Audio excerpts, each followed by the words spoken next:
Friends, ಎಲ್ಲರಿಗೂ ಕೂಡ ನಮಸ್ತೆ. SV ಸೇವಾಟೆಕ್ ಯೂಟ್ಯೂಬ್ ಚಾನಲ್ಗೆ ಸ್ವಾಗತ. ಇವತ್ತಿನ ವಿಡಿಯೋದಲ್ಲಿ ನಾವು ತಾಯಿ ಲಕ್ಷ್ಮಿ ಬಾಂಡ್ 50,000 ಧನ ಸಹಾಯ ಹೇಗೆ ಪಡೆಯೋದು, ಯಾರು ಅರ್ಹರು ಅಂತ ಸಂಪೂರ್ಣವಾಗಿ ಇವತ್ತಿನ ವಿಡಿಯೋದಲ್ಲಿ ತಿಳಿದುಕೊಳ್ಳೋಣ. ಏನಿದು ತಾಯಿ ಲಕ್ಷ್ಮಿ ಬಾಂಡ್? ಮಹಿಳಾ ಕಾರ್ಮಿಕರು, ಯಾವ ಮಹಿಳಾ ಕಾರ್ಮಿಕರು ಅಂದರೆ ಕರ್ನಾಟಕ ಕಟ್ಟಡ ಕಾರ್ಮಿಕರ ಮಂಡಳಿಯಲ್ಲಿ ನೋಂದಾಯಿಸಿಕೊಂಡಂಥ ಮಹಿಳಾ ಕಾರ್ಮಿಕರು ಪಡೆಯುವಂಥ ಒಂದು ಸಹಾಯಧನ, 50,000 ಸಹಾಯಧನ. ಈ ಒಂದು ಮಹಿಳಾ ಕಾರ್ಮಿಕರು ಕಟ್ಟಡ ಕಾರ್ಮಿಕರ ಇಲಾಖೆಯಲ್ಲಿ ನೋಂದಣಿ ಮಾಡಿಸ್ಕೊಂಡು ಆ ಒಂದು ಸ್ಮಾರ್ಟ್ ಕಾರ್ಡ್ನ ಪಡೆದಿದ್ರೆ ಈ ಒಂದು ತಾಯಿ ಲಕ್ಷ್ಮಿ ಬಾಂಡ್, ಏನು ಹೆರಿಗೆ ಸೌಲಭ್ಯ ಸಹಾಯಧನ ಅಂತ ಏನು ಕರಿತಾ ಇದ್ವಿ, ಅದನ್ನ ಇವಾಗ ಕರ್ನಾಟಕ ಸರ್ಕಾರದವರು ಆ ಒಂದು ಯೋಜನೆಯನ್ನ, ನಾವು ಹಿಂದೆ ಏನು ಪ್ರಚಲಿತವಾಗಿತ್ತೋ ಭಾಗ್ಯಲಕ್ಷ್ಮಿ ಬಾಂಡ್, ಅದೇ ತರ ಈ ಒಂದು ಮಹಿಳಾ ಕಾರ್ಮಿಕರಿಗೆ ಈ ಒಂದು ತಾಯಿ ಲಕ್ಷ್ಮಿ ಬಾಂಡ್ ಯೋಜನೆ ಅಂತೇಳಿ ಮರು ನಾಮಕರಣವನ್ನ ಮಾಡಿ ಈ ಒಂದು ಸ್ಕೀಮನ್ನು ಮಾಡಿದ್ದಾರೆ. ಏನು ಈ ಒಂದು ಮಹಿಳಾ ಕಾರ್ಮಿಕರಿಗೆ ಹಿಂದೆ ಏನು ಹೆರಿಗೆ ಸೌಲಭ್ಯ ಯೋಜನೆ ಅಂತೇನು ಮಾಡಿದ್ರು, ಅದನ್ನೇ ಇವಾಗ ತಾಯಿ ಲಕ್ಷ್ಮಿ ಬಾಂಡ್ ಅಂತೇಳಿ ಧನ ಸಹಾಯವನ್ನ, ಹೆರಿಗೆ ಸೌಲಭ್ಯಕ್ಕೆ 30,000 ಕೊಡ್ತಾ ಇದ್ರು. ಇವಾಗ 50,000 ಧನ ಸಹಾಯವನ್ನು ಹೆಚ್ಚಿಗೆ ಮಾಡಿ ಅದನ್ನ ತಾಯಿ ಲಕ್ಷ್ಮಿ ಬಾಂಡ್ ಅಂತೇಳಿ ಮರು ನಾಮಕರಣವನ್ನ ಮಾಡಿದ್ದಾರೆ. ಇದಕ್ಕೆ ಒಂದು ಏನು ಮಹಿಳಾ ಕಾರ್ಮಿಕರು ಇದನ್ನ ಪಡಿಬೇಕು ಅಂದ್ರೆ ಅವರು ಈಗಾಗಲೇ ಮಕ್ಕಳನ್ನ ಪಡೆದಿರಬಾರ್ದು.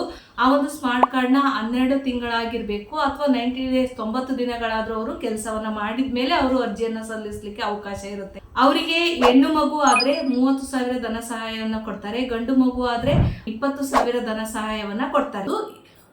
ಇಂದಿನ ದಿನಗಳಲ್ಲಿ ಅದನ್ನ ಒಂದು ಬಾಂಡ್ ರೂಪದಲ್ಲಿ ಕೊಡ್ತಾ ಇದ್ರು. ಈಚಿನ 2026 ಅದನ್ನ ನಿಮ್ಮ ಖಾತೆಗೆ DBT ಮುಖಾಂತರ ನೇರವಾಗಿ ಹಣವನ್ನ ವರ್ಗಾವಣೆ ಮಾಡ್ತಾ ಇದ್ದಾರೆ.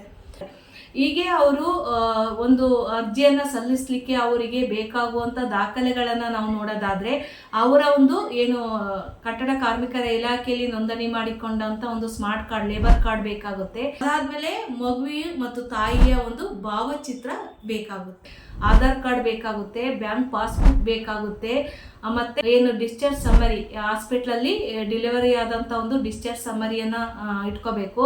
ಮಗುವಿನ ಜನನ ಪತ್ರ ಅಂದ್ರೆ ಬರ್ತ್ ಸರ್ಟಿಫಿಕೇಟ್ ಬೇಕಾಗುತ್ತೆ.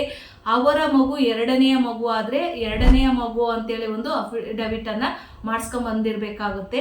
ಕೆಲಸದ ದೃಢೀಕರಣ ಪತ್ರ, ಏನು 90 ಡೇಸ್ ಫಾರಂ ಅಂತ ನಾವೇನ್ ಹೇಳ್ತೀವಿ, ಆ ಒಂದು ಕೆಲಸದ ದೃಢೀಕರಣವನ್ನು ಪತ್ರ ಬೇಕಾಗುತ್ತೆ. ಸೆಲ್ಫ್ ಡಿಕ್ಲರೇಷನ್, ಸ್ವಯಂ ಘೋಷಣೆ ಪತ್ರವನ್ನ ಅವರು ಇಟ್ಕೊಂಡಿರ್ಬೇಕಾಗುತ್ತೆ. ಮತ್ತೆ ಆಧಾರ್ ಕಾರ್ಡ್ಗೆ ಲಿಂಕ್ ಇರುವಂತ ಮೊಬೈಲ್ನ ಅವರು ಇಟ್ಕೊಂಡು ಅಧಿಕೃತ ವೆಬ್ಸೈಟ್ಗಳಲ್ಲಿ ಆನ್ಲೈನ್ ಮುಖಾಂತರನಾದ್ರೂ ಅವರು ಅರ್ಜಿಯನ್ನ ಸಲ್ಲಿಸಬಹುದು. ಮತ್ತು ಏನು ಆಫ್ಲೈನ್ ಮುಖಾಂತರ ಇಲಾಖೆಗೆ ಅವರ ಒಂದು ಲೇಬರ್ ಕಾರ್ಡ್, ಕಟ್ಟಡ ಕಾರ್ಮಿಕರ ಲೇಬರ್ ಆಫೀಸಿಗೆ ಹೋಗಿ ಅವರು ಅರ್ಜಿಯನ್ನ ಸಲ್ಲಿಸಬಹುದು. ಈ ಅರ್ಜಿಯನ್ನ ಸಲ್ಲಿಸಲಿಕ್ಕೆ ನಿಮಗೆ ಮಗು ಹುಟ್ಟಿದ 6 ತಿಂಗಳ ಒಳಗಡೆ ಅರ್ಜಿಯನ್ನ ಸಲ್ಲಿಸಬೇಕಾಗುತ್ತೆ.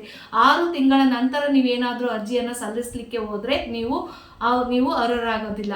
ಈ ಅರ್ಜಿಯನ್ನ ಸಲ್ಲಿಸಬೇಕು ಅಂದ್ರೆ ನಿಮ್ಮ ಮಗು 6 ತಿಂಗಳು ಒಳಗಡೆ, ಹುಟ್ಟಿದ 6 ತಿಂಗಳ ಒಳಗಡೆ ನೀವು ಅರ್ಜಿಯನ್ನ ಸಲ್ಲಿಸಿ ಈ ಒಂದು ಏನು ತಾಯಿ ಲಕ್ಷ್ಮಿ ಬಾಂಡ್ ಸೌಲಭ್ಯವನ್ನ ನೀವು ಪಡೀರಿ ಅಂತೇಳಿ ನಾನು ಈ ವಿಡಿಯೋದಲ್ಲಿ ನಿಮಗೆ ತಿಳಿಸ್ಕೊಡ್ತಾ, ಪ್ರತಿ ಒಂದು ಬಾರಿ ನೀವು ವರ್ಷಕ್ಕೆ ಒಂದು ಬಾರಿ ನಿಮ್ಮ ಸ್ಮಾರ್ಟ್ ಕಾರ್ಡನ್ನ ಆಕ್ಟಿವ್ ಆಗಿ ಇಟ್ಕೊಳ್ಳಿ. ರಿನಿವಲ್ ಅನ್ನ ಮಾಡಿಸ್ಕೊಂಡು ನೀವು ಪ್ರತಿ ವರ್ಷನೂ ಹಲವಾರು ಸೌಲಭ್ಯಗಳನ್ನ ನಿಮ್ಮ ಸ್ಮಾರ್ಟ್ ಕಾರ್ಡ್ ಅಲ್ಲಿ ಪಡೀರಿ. ಇಲ್ಲಿವರೆಗೂ ಕೂಡ ನೀವೇನಾದ್ರೂ ನಮ್ಮ SV ಸೇವಾಟೆಕ್ ಯೂಟ್ಯೂಬ್ ಚಾನಲ್ ಸಬ್ಸ್ಕ್ರೈಬ್ ಮಾಡಿಲ್ಲ ಅಂದ್ರೆ ಸಬ್ಸ್ಕ್ರೈಬ್ ಮಾಡಿ. ಹಾಗೆ ನನ್ನ ಫೇಸ್ಬುಕ್, ಇನ್ಸ್ಟಾಗ್ರಾಮ್, ಟೆಲಿಗ್ರಾಮ್ ಚಾನಲ್ಗಳನ್ನ ಫಾಲೋ ಮಾಡಿ. ಈ ವಿಡಿಯೋನ ನಿಮ್ಮ ಯಾವುದೇ ಅಕ್ಕಪಕ್ಕದಲ್ಲಿ ನಿಮ್ಮ ಫ್ರೆಂಡ್ಸ್, ನಿಮ್ಮ ಫ್ಯಾಮಿಲಿ ಯಾರೇ ಇದ್ರೂ ಕೂಡ ಅವರಿಗೆ, ಮಹಿಳಾ ಕಾರ್ಮಿಕರಿಗೆ ಈ ವಿಡಿಯೋನ ಶೇರ್ ಮಾಡಿ. ಅವರು ಕೂಡ ಈ ಒಂದು ಬೆನಿಫಿಟ್ ಅನ್ನ ಪಡೀಲಿ ಅಂತೇಳಿ ನಾನು ಈ ವಿಡಿಯೋದಲ್ಲಿ ತಿಳಿಸ್ತಾ ಮತ್ತೆ ಭೇಟಿಯಾಗೋಣ. ನಿಮ್ಮೆಲ್ಲರಿಗೂ ಕೂಡ ಧನ್ಯವಾದಗಳು. Thank you for watching.